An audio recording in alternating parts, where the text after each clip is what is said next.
الحمد لله وكفى وسلام على عباده الذين اصطفى أما بعد فأعوذ بالله من الشيطان الرجيم بسم الله الرحمن الرحيم يا أيها الذين آمنوا لا تسألوا عن أشياء إن تبد لكم تسؤكم وإن تسألوا عنها حين ينزل القرآن تبد لكم عفى الله عنها والله غفور حليم۔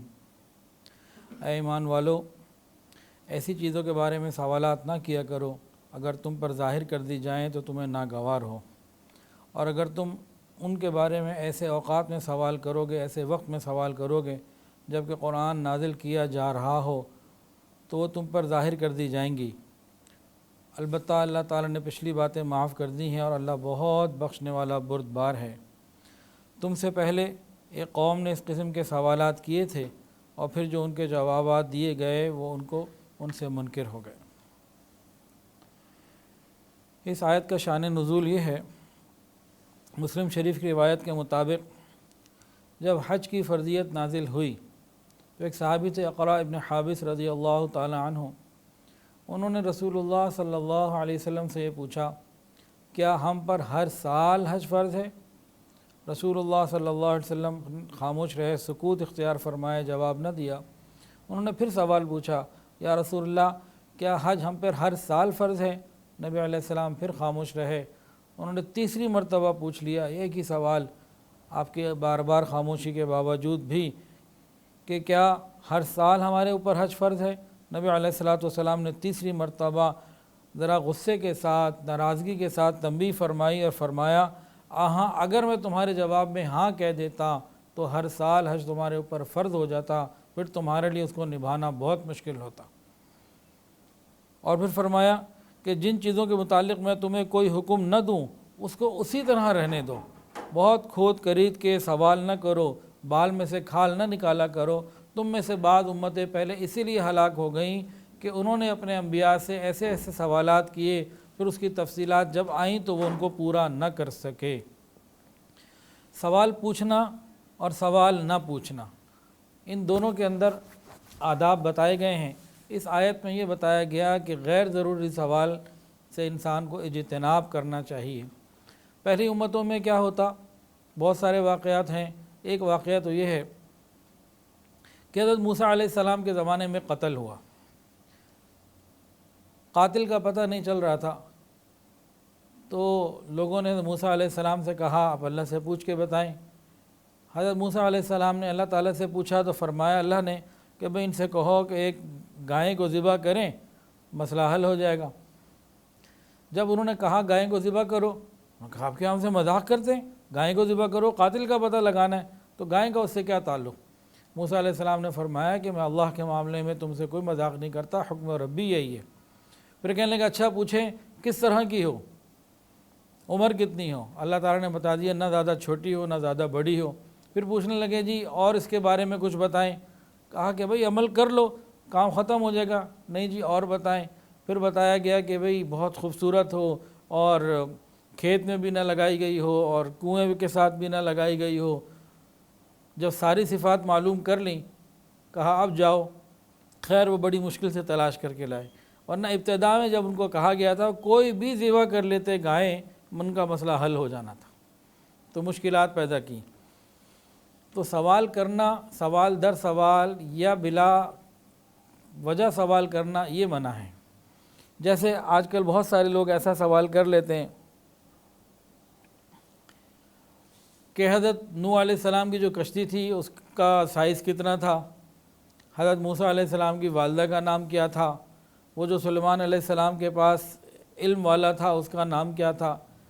ان سوالات کا مذائقہ اس وقت نہیں ہے جب ہم دین پر عمل بھی کر رہے ہوں اور ہماری زندگیوں میں نیکی تقوی ہو اور ضروریات دین سے ہم مکمل واقف ہوں۔ اکثر اوقات یہ سوال وہ لوگ کرتے ہیں جنہیں نماز کا بھی صحیح طریقہ نہیں آتا، وضو کے بھی صحیح آداب نہیں آتے، بنیادی چیزوں کے علوم سے اور عمل سے دور ہوتے ہیں، ایسی چیزوں کا سوال پوچھتے ہیں۔ جیسے ایک سوال کسی نے پوچھا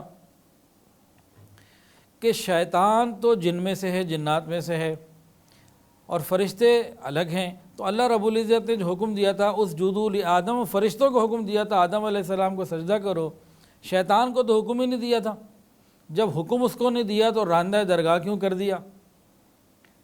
تو یہ سوال جب کسی سے پوچھا گیا نا تو مولانا یوسف خان صاحب سے، تو انہوں نے اس کو جواب دیا کہ بھئی اس وقت شیطان موجود تھا، اس کو یہ خیال نہ آیا، آج ہزاروں سال بعد تجھے یہ خیال آ گیا کہ وہ جنات میں سے نہیں، وہ جنات میں سے تھا، فرشتوں میں سے نہیں تھا، کہ وہاں جتنے فرشتے موجود تھے اور شیطان خود موجود تھا، اسے معلوم تھا مجھے بھی کہا جا رہا ہے۔ اب ان سوالات کی کیا ضرورت ہے؟ اب اسی طرح ایک سوال حضرت مولانا اشرف علی تھانوی رحمۃ اللہ علیہ سے کسی نے پوچھا کہ اصحاب کہف کا کتا کالا تھا یا سفید؟ انہوں نے بڑا عجیب جواب دیا، انہوں نے کہا جا کے قیامت کے دن اللہ میاں کو کہہ دینا اگر یہ سوال تم سے ہو قبر میں یا قیامت کے دن تم سے اگر یہ سوال پوچھا جائے کہ یہ بتاؤ صاحب کے کتے کا رنگ دنیا سے معلوم کر کے آئے کہ نہیں آئے، تو کہہ دینا اشرف علی سے پوچھا تھا، اس نے نہیں بتایا۔ تو سوال پوچھنا منع نہیں ہوتا، لیکن سوال پوچھنا ہو تو کس نیت سے پوچھا جائے اس کو سمجھنے کی ضرورت ہے۔ تو بلا ضرورت گھڑ گھڑ کے سوال کرنا اور اس طرح کے معاملات کرنا یہ منع کیا گیا، یہ وقت کا ضیاع ہے۔ حدیث کے اندر آتا ہے اسلام کی ایک خوبی یہ ہے، اسلام کی ایک بہترین خوبی یہ ہے کہ آدمی فضول باتوں کو، لا یعنی چیزوں کو چھوڑ دیتا ہے۔ لا یعنی کسے کہتے ہیں؟ ہر وہ چیز نہ دین کا فائدہ نہ دنیا کا فائدہ، ایسی چیزیں لا یعنی ہیں، ان کو انسان چھوڑے۔ ہاں اب سوال پوچھنا منع نہیں ہے، سوال انسان پوچھے، لیکن کس نیت سے پوچھے؟ عمل کی نیت سے پوچھے، مستند علماء سے پوچھے، اس لیے پوچھے کہ میری قبر اچھی ہو جائے، میرا رب مجھ سے راضی ہو جائے، میری قیامت اچھی ہو جائے، میرے گناہ معاف ہو جائیں۔ ان اعمال ان نیتوں کے ساتھ پوچھے، پھر یہ پوچھنا عبادت ہے۔ حکم ہے فاسألوا اہل ذکر ان کنتم لا تعلمون، اگر تم علم نہیں رکھتے، نہیں جانتے تو علم والوں سے پوچھو، نیک لوگوں سے پوچھو، یہ پوچھنا منع نہیں ہے۔ قرآن مجید کے اندر بہت سارے سوالات کے جوابات اللہ نے خود دیے۔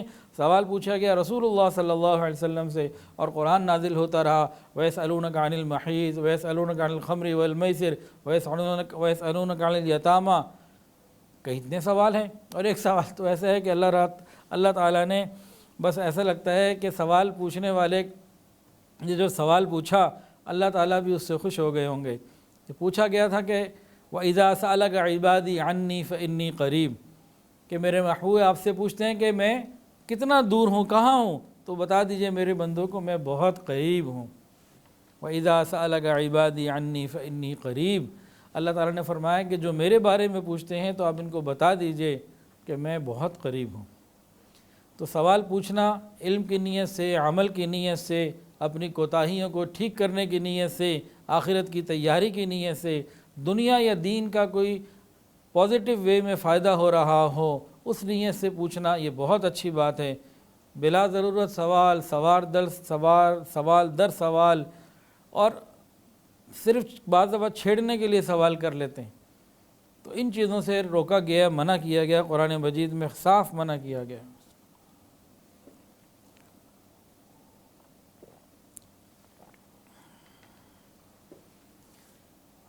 11ویں سپارے میں سورہ توبہ میں وَعَلَى الثَّلَاثَةِ الَّذِينَ خُلِّفُوا حَتَّى إِذَا ضَاقَتْ عَلَيْهِمُ الْأَرْضُ بِمَا رَحُبَتْ وَضَاقَتْ عَلَيْهِمْ أَنفُسُهُمْ وَظَنُّوا أَن لَّا مَلْجَأَ مِنَ اللَّهِ إِلَّا إِلَيْهِ ثُمَّ تَابَ عَلَيْهِمْ لِيَتُوبُوا إِنَّ اللَّهَ هُوَ التَّوَّابُ الرَّحِيمُ۔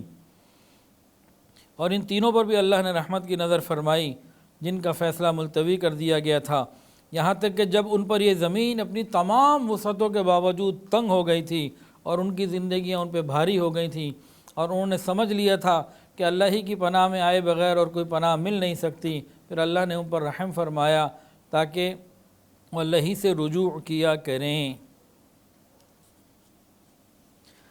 ان آیات کا جو اس میں آتی ہیں ان کا جو شان نزول ہے وہ یہ ہے کہ غزوہ تبوک کے موقع پہ رسول اللہ صلی اللہ علیہ وسلم نے جب جہاد کے لیے نکلنے کا اعلان فرمایا تو علی الاعلان حکم دیا کہ سارے چلو، اور تقریباً ایک روایت کے مطابق 10,000 اور ایک روایت کے مطابق 30,000 صحابہ تھے۔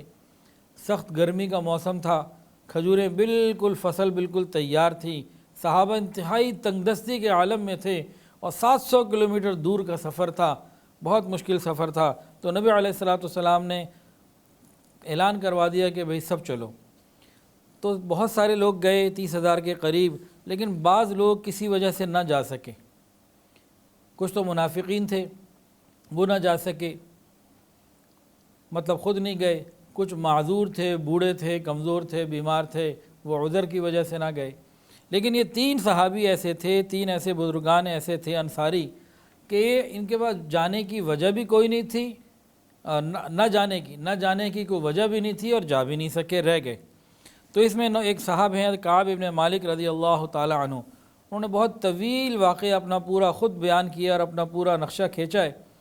وہ فرماتے ہیں کہ نبی علیہ السلام کے ساتھ میں تقریباً ہر غزوے میں رہا. غزوہ بدر میں نہیں جا سکا تھا کہ وہ اچانک پیش آیا، لیکن میں بیعت عقبہ میں حاضر تھا. بیعت عقبہ کی حاضری مجھے بدر کی حاضری سے زیادہ پسندیدہ ہے، گو بدر زیادہ مشہور ہو.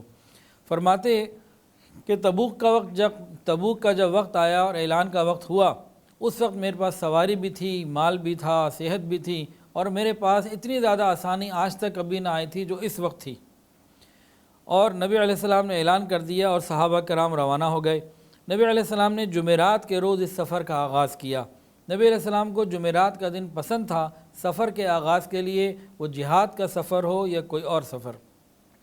میرا حال یہ تھا کہ نبی علیہ السلام تو روانہ ہو گئے، بس میں روز سوچتا آج جاؤں گا، کل جاؤں گا، آج جاؤں گا، پہنچ جاؤں گا. وہ 30,000 ہیں، اکٹھے جا رہے ہیں، آہستہ آہستہ پہنچیں گے، میں بس جا کے ان کے ساتھ مل جاؤں گا. آج کل کرتا رہا اور وقت گزرتا چلا گیا.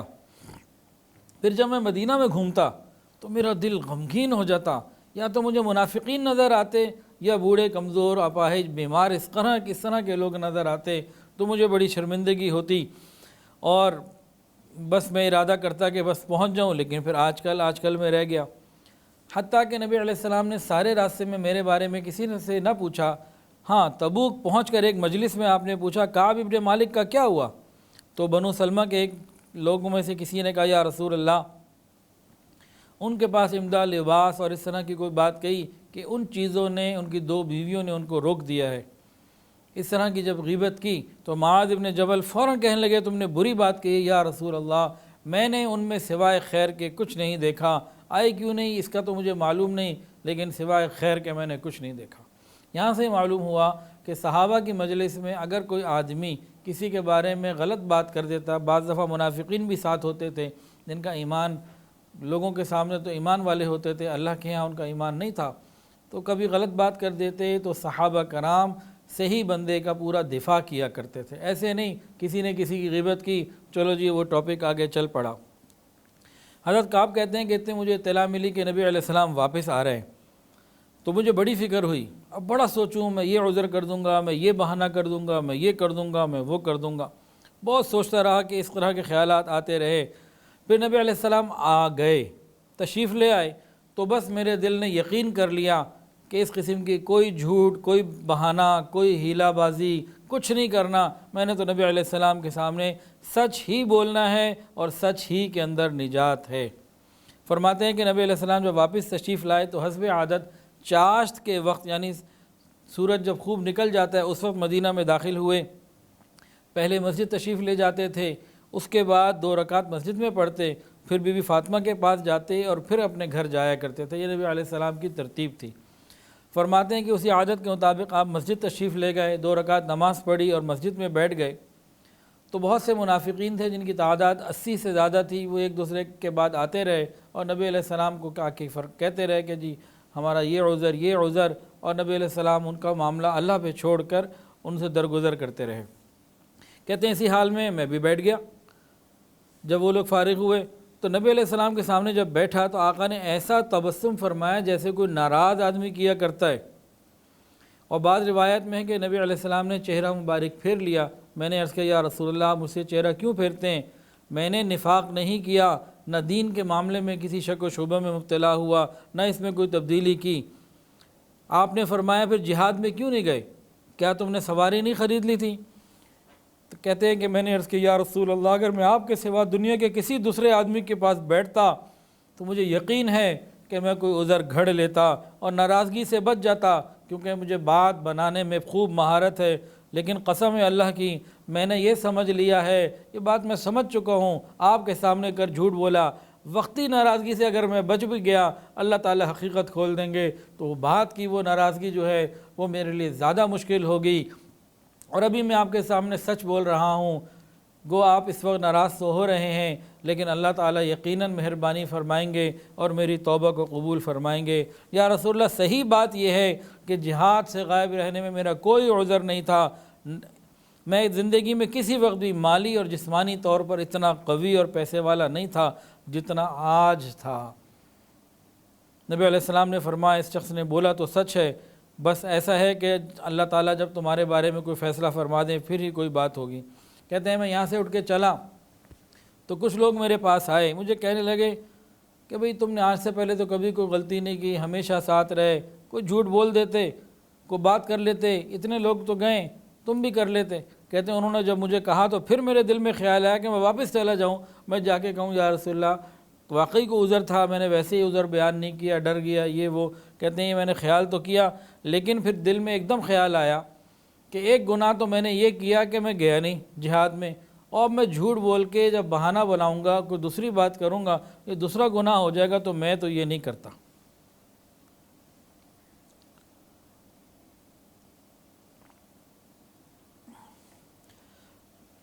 بہرحال نبی علیہ السلام نے فرمایا کہ ان سے سلام کلام بات چیت بند کر دی جائے۔ کہتے ہیں جب میں نے معلوم کیا کہ میرے جیسے کوئی اور ہیں تو 2 مجھے اور لوگ ملے، ہم ٹوٹل 3 لوگ ہو گئے جن کے ساتھ نبی علیہ السلام نے فرمایا کہ ان کے ساتھ بات چیت سلام دعا سب بند۔ ایک تھے مرارہ ابن ربیع اور دوسرے تھے ہلال ابن امیہ۔ تو ہم تینوں کے ساتھ جو ہے سب نے سوشل بائیکاٹ کر دیا، بات چیت سب کی بند ہو گئی۔ اب ہم لوگوں میں بھی جاتے نہ کوئی بات کرتا، ہم سلام کرتے تو کوئی سلام کا جواب بھی نہ دیتا۔ کہتے ہیں کہ ہماری دنیا بالکل بدل گئی، ایسا معلوم ہونے لگا کہ نہ یہ وہ لوگ ہیں جو پہلے تھے، نہ یہ وہ باغات ہیں، کچھ بھی نہیں، سب کے سب اجنبی نظر آتے تھے۔ اور کہتے ہیں سب سے زیادہ جو فکر مجھے دامن گیر ہوئی نا، غمگین جس چیز نے کیا ہوا تھا کہ اسی بائیکاٹ کے درمیان اگر میرا انتقال ہو گیا تو میرا کیا بنے گا، میری آخرت کا کیا بنے گا؟ اگر رسول اللہ صلی اللہ علیہ وسلم اللہ تعالیٰ کے ہاں چلے گئے تو میری زندگی کیسے گزرے گی، کیا بنے گا؟ تو کہتے ہیں انتہائی میں غمگین رہتا تھا اور تکلیف میں زمین اپنی ساری وسعتوں کے باوجود ہمارے اوپر تنگ ہو گئی اور ہر شخص بیگانہ نظر آنے لگا۔ 50 راتیں اسی حال میں گزر گئیں۔ کہنے لگے کہ میرے باقی دونوں ساتھی وہ تو گھر پر ہی رہ گئے، وہ تو باہر نہ آتے، میں مسجد میں آتا، نمازوں میں شریک ہوتا، جماعت میں شریک ہوتا، بازاروں میں گھومتا، نہ مجھے کوئی بات کرتا، میں کسی کو سلام کرتا تو کوئی مجھ سے مجھے جواب نہ دیتا۔ میں نبی علیہ السلام کی مسجد میں آ کے آپ کی مجلس میں بھی بیٹھتا، میں غور کرتا جب میں آپ کو دیکھتا ہوں تو آپ کہیں اور دیکھتے ہیں، اور جب میں نماز پڑھ رہا ہوں یا میں ادھر اور دیکھ رہا ہوں تو آپ مجھے دیکھتے ضرور ہیں، اور میں آپ کی طرف رخ کرتا تو آپ اپنی طرف اپنا رخ کسی اور طرف کر لیتے۔ کہتے ہیں جب لوگوں کا یہ حال ہوا ہماری تو تکلیف اور تنگیاں بڑھتی چلی گئیں۔ ایک دن میں اپنے چچا زاد بھائی قتادہ کے پاس گیا جو مجھ سے سب سے زیادہ محبت کرتا، میرا سب سے بڑا دوست تھا۔ میں باغ پھلانگ کر اس کے پاس گیا، جا کے اس کو سلام کیا، اس نے جواب نہیں دیا۔ میں نے پھر سلام کیا، پھر جواب نہیں دیا۔ میں نے تیسری مرتبہ سلام کیا، اس نے پھر جواب نہیں دیا۔ میں نے پوچھا قتادہ کیا تم نہیں جانتے میں اللہ تعالیٰ اس کے رسول سے محبت رکھتا ہوں؟ جب میں نے بار بار یہ سوال کیا تو انہوں نے کہا اللہ جانے اور اس کا رسول جانے، اللہ و رسولہ عالم۔ کہتے ہیں کہ بس میں اسی طرح واپس آ گیا، اور دل کی غم کی کوئی حالت بیان نہیں ہو سکتی کہ اپنے بھی سب بیگانے ہو گئے ویرا، اور ہر چیز مجھے تکلیف دینے لگی، میں پریشان تھا۔ یہ مفہوم عرض کر رہا ہوں۔ کہتے ہیں کہ میں ایک دن بازار سے گزر رہا تھا تو ایک تاجر جو کو غلہ بیچنے آیا ہوا تھا وہ لوگوں سے پوچھ رہا تھا کعب ابن مالک کون ہے، مجھے بتا سکتے ہو؟ تو کسی نے اشارہ کر دیا کہ وہ ہیں۔ وہ میرے پاس آیا، اس نے مجھے غسان کے بادشاہ کا ایک خط دیا جو ایک ریشمی رومال پہ تھا، اس میں لکھا ہوا تھا کہ مجھے معلوم یہ ہوا ہے کہ آپ کے نبی نے آپ کو عزت نہیں دی، آپ میرے پاس آئیے، اللہ نے آپ کو ہلاکت کے لیے ذلت کے لیے پیدا نہیں کیا، ہمارے ہاں اگر آؤ گے تو ہم آپ کو خوب عزتوں کا مقام دیں گے۔ کہتے ہیں کہ جب میں نے خط پڑھا تو میں اور پریشان ہو گیا کہ یا اللہ کافروں کو بھی میرے اوپر جرأت ہونے لگی ہے کہ وہ میرے ساتھ میرے لیے طمع کریں گے کہ میں ان کے ساتھ جل جاؤں، ان کے ساتھ ملوں گا۔ کہتے ہیں کہ میں نے بادشاہ کا جو خط تھا ادھر ایک تندور جل رہا تھا، اس کے اندر ڈال دیا، اللہ اکبر کبیرہ۔ 40 راتیں جب گزریں تو اس کے بعد حکم آیا کہ بیوی سے بھی علیحدگی کرو۔ کہتے ہیں میں نے پوچھوایا یا پوچھا کہ طلاق دے دوں، کہ نہیں طلاق نہ دو، بس اس کے قریب نہ جاؤ۔ اس طریقے سے یہ وقت گزرا، 50 راتیں گزر گئیں ٹوٹل۔ ایک حدیث کے اندر آتا ہے، فرماتے ہیں کہ ہماری توبہ رسول اللہ صلی اللہ علیہ وسلم پر ایک تہائی رات گزرنے کے وقت نازل ہوئی، رات کو آخر وقت میں نازل ہوئی۔ نبی علیہ الصلوۃ والسلام نے ام المؤمنین ام سلمہ رضی اللہ تعالیٰ عنہ جو اس وقت پاس تھی رات کو، ان کو بتایا تو انہوں نے کہا یا رسول اللہ اگر اجازت ہو تو ابھی خبر کر دی جائے کعب ابن مالک کو۔ نبی علیہ السلام نے فرمایا اگر ابھی تم خبر کر دو گی تو لوگوں کا ہجوم ہو جائے گا اور رات کی نیند اور آرام میں خلل آئے گا، صبح کرنا۔ کعب ابن مالک کہتے ہیں کہ 50ویں رات کے بعد میں صبح کی نماز پڑھ کر اپنے گھر کی چھت پر بیٹھا ہوا تھا اور حالت میری وہی تھی جو قرآن میں اللہ تعالیٰ نے بیان فرمائی ہے کہ مجھ پر اور میری جان پر زمین باوجود اپنی وسعت کے تنگ ہو چکی تھی۔ اچانک میں نے صلا پہاڑی کے اوپر سے ایک آواز سنی جو کہہ رہا تھا اے کعب تمہیں بشارت ہو، اے کعب تمہیں بشارت ہو۔ اور اس کے بعد ایک سوار پہنچا میرے پاس، گھڑ سوار، اس نے بھی آ کے کہا بشارت ہو۔ اللہ اکبر کبیرہ۔ گھڑ سوار نہیں، ایک آواز مجھے پہنچی جبل صلا کے اوپر سے، مجھے کسی نے آواز دی کہ اے کعب تمہیں بشارت ہو۔ یہ آواز میں نے سن لی اور ابھی میں دیکھ ہی رہا تھا، اتنے میں ایک دوڑتا ہوا شخص آیا اور آ کے اس نے بھی مجھے بشارت دی۔ یہ کون دو بزرگ تھے؟ جب نبی علیہ الصلوۃ والسلام نے یہ خبر دی کہ اللہ رب العزت نے وَعَلَى الثَّلَاثَةِ الَّذِينَ خُلِّفُوا حَتَّى إِذَا ضَاقَتْ، یہ آیت پڑھی کہ اللہ رب العزت نے ان تینوں کی توبہ کو قبول فرما لیا ہے، تو صحابہ کا مجمع تھا، نماز میں لوگ حاضر تھے، 2 صحابہ دوڑے۔ وہ کون تھے؟ ایک صدیق اکبر رضی اللہ تعالیٰ عنہ، ایک عمر فاروق رضی اللہ تعالیٰ عنہ۔ یہ دوڑے کہ ہم جا کے اطلاع کریں۔ حضرت عمر رضی اللہ عنہ دوڑ میں آگے جا رہے تھے، حضرت ابوبکر صدیق رضی اللہ عنہ صلا پہاڑی کے اوپر چڑھے، وہیں سے انہوں نے آواز لگا کے پیغام پہلے پہنچا دیا۔ اللہ اکبر کبیرہ۔ اسے کہتے ہیں نیکیوں میں آگے بڑھنا، اور وہ دوڑ کے وہاں پہنچے۔ کعب بن مالک کہتے ہیں آواز سن کر میں سجدے میں گر گیا اور خوشی سے رونے لگا۔ مجھے معلوم ہو گیا کہ اللہ تعالیٰ کی طرف سے آسانی آ گئی، اور رسول اللہ صلی اللہ علیہ وسلم نے نماز کے بعد صحابہ کرام کو یہ توبہ قبول ہونے کی خبر دے دی تھی۔ اب سب طرف سے لوگ ہم تینوں کو مبارکباد دینے کے لیے پہنچے، کوئی گھوڑے پر آ رہا ہے، کوئی پیدل آ رہا ہے، لیکن آواز دینے والے کی آواز سب سے پہلے میرے پاس پہنچ گئی تھی۔ کعب ابن مالک کہتے ہیں کہ میں رسول اللہ صلی اللہ علیہ وسلم کی خدمت میں حاضری کے لیے نکلا تو لوگ راستے میں جوک در جوک مجھ سے ملتے رہے، مجھے مبارکباد دیتے رہے۔ کعب کہتے ہیں جب مسجد نبوی میں داخل ہوا، دیکھا رسول اللہ صلی اللہ علیہ وسلم جو ہیں وہ ممبر کے اوپر تشریف فرما ہیں، آپ کے گرد صحابہ کرام کا مجمع لگا ہوا ہے۔ مجھے دیکھ کے سب سے پہلے طلحہ ابن عبید اللہ کھڑے ہو کر میری طرف لپکے اور مجھے مصافحہ کر کے قبول توبہ میں مبارکباد دی۔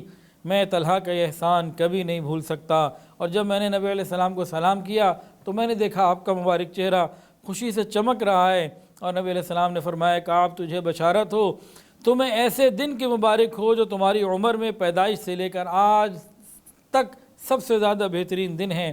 میں نے عرض کیا یا رسول اللہ یہ حکم آپ کی طرف سے ہے یا اللہ کی طرف سے؟ اللہ نے نبی علیہ السلام نے فرمایا کہ یہ حکم اللہ تعالیٰ کا ہے، تم نے سچ بولا تھا، تم نے سچ بولا تھا، اللہ تعالیٰ نے تمہاری سچائی کو ظاہر فرما دیا۔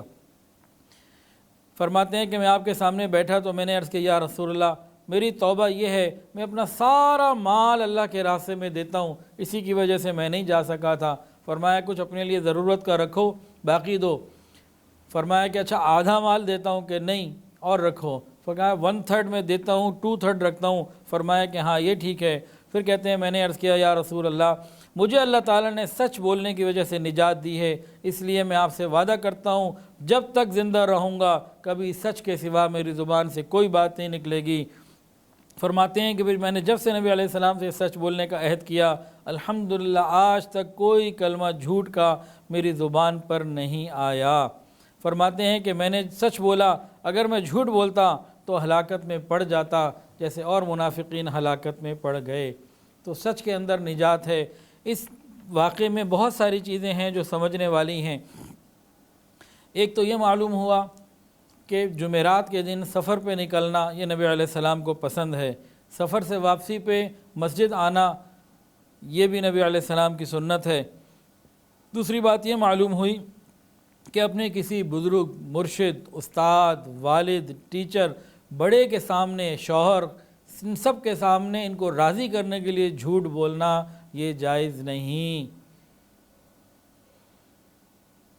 اس واقعے سے یہ بھی معلوم ہوا کہ کسی گناہ کی سزا میں مسلمانوں کا امیر اگر ان کو کہے کہ ان سے ایک بات چیت بند کر دو تو یہ بھی جائز ہے۔ اس واقعے سے صحابہ کرام کی نبی علیہ السلام سے سچی محبت ظاہر ہوئی کہ نبی علیہ السلام نے فرما دیا کہ بالکل بات نہیں کرنی تو بالکل بات نہیں کی۔ جیسے ہی حکم آ گیا کہ اب بات کر سکتے ہیں تو دیوانہ وار بڑھے۔ مطلب کیا تھا کہ محبت ہے تو اللہ کے لیے، اور بات کرنی ہے تو اللہ کے لیے، نہیں کرنی تو اللہ کے لیے۔ یہ صحابہ کرام کی بڑی شان تھی۔ اس میں کعب ابن مالک کے کتنے گہرے دوست سے حضرت قتادہ رضی اللہ تعالی عنہ، چچا زاد بھائی بھی تھے، گہرے دوست بھی تھے، سلام کا جواب بھی نہ دیا۔ وہ کہنے لگے تم نہیں جانتے میں اللہ اس کے رسول سے محبت کرتا ہوں، کہ اللہ جانے اس کا رسول جانے۔ تو یہ چیز ظاہر کرتی ہے کہ صحابہ کرام کے دلوں میں اگر کسی کی دشمنی یا مخالفت ہے تو اللہ کے لیے ہے، اور اگر محبت ہے تو اللہ کے لیے ہے۔ جب نبی علیہ السلام نے فرما دیا بات نہیں کرنی، آپ علیہ السلام کی زبان سے نکلا ہوا ہر حرف ان کے لیے حکم کا حکم کا درجہ رکھتا تھا، اور ان کے دلوں کے اوپر نبی علیہ السلام کے حکم کی حکومت ہوا کرتی تھی۔ وہ کسی حال میں بھی نبی علیہ السلام کے حکم کی خلاف ورزی نہیں کرتے تھے۔ یہ نہیں کہ صرف سامنے مسجد نبوی میں بیٹھے ہوئے ہیں تو اب بات نہیں کرنی کعب سے۔ قتادہ اپنے گھر میں موجود ہیں، کوئی اور نہیں ہے، کزن بھی ہے، دوست بھی ہے، وہ سلام کر رہا ہے، سلام کا جواب نہیں دے رہے کہ نبی علیہ السلام نے منع کیا۔ تو جب بڑے کسی کام سے منع کریں تو صرف یہ نہیں ہوتا کہ صرف ان کے سامنے ہی ہم اچھے رہیں، دائیں بائیں ہر وقت ہم ٹھیک رہیں۔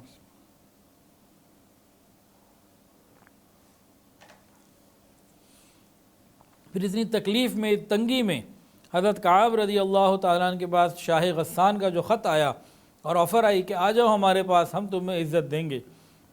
ان کے اپنے ایمان کی پختگی کو دیکھیے کہ اس خط کو تندور میں ڈال دیا، اور ان تمام باتوں کے باوجود نبی علیہ السلام سے دور نہ ہوئے۔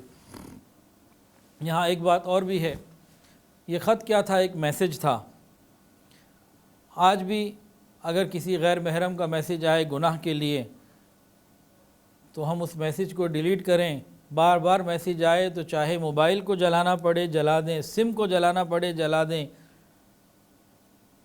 اور اپنے ساتھ ایک فرم اسٹینڈ لے کے اپنے آپ کو ہم بچائیں۔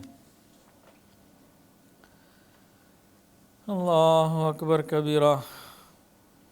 ایک بات یہ بھی معلوم ہوئی کہ صحابہ کرام کا حضرت کعب رضی اللہ تعالیٰ عنہ کو خوشخبری اور مبارکباد دینے کے لیے جانا، اس سے معلوم ہوا کہ کسی خوشی کے موقع پہ اپنے دوست رشتہ داروں کو، ملنے والوں کو مبارکباد دینا یہ سنت ہے۔ اور اس سے یہ بھی معلوم ہوا کہ کسی گناہ سے توبہ کے وقت مال اللہ کے راستے میں صدقہ کر دینا یہ بھی صحابہ کرام کی سنت ہے۔ اللہ تعالی ہمیں سچ بولنے کی توفیق عطا فرمائے۔ وآخر دعوانا ان الحمدللہ رب۔ ویڈیو کے نیچے سبسکرائب کے بٹن پہ کلک کریں، بیل کے آئیکن پہ کلک کیجئے تاکہ ہر نئی ویڈیو کی نوٹیفیکیشن آپ کو مل جائے۔